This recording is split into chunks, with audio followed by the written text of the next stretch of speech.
আমাদের রাজ্যটা ত্রিপুরা। আমাদের মাননীয় মুখ্যমন্ত্রী, আমাদের সরকার বিগত দিনে যতটা ডিএ আমরা দিতে পেরেছি, আগাম বলে টলে কাউকে একবার দিয়ে দেওয়া হয়নি।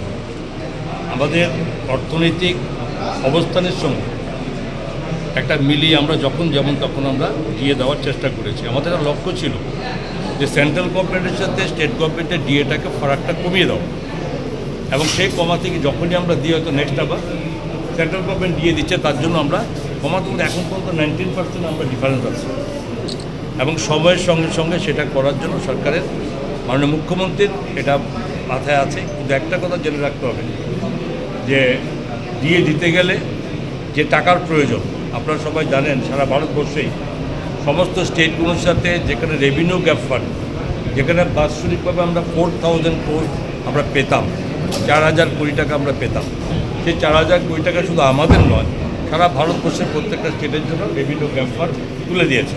অ্যাডভাইস করেছে 16th ফিনান্স কমিশন, কি বলেছে যে প্রত্যেকটা স্টেট তার নিজের থেকে রোজগার, নিজের থেকে ওদের ইনকাম বাড়াও।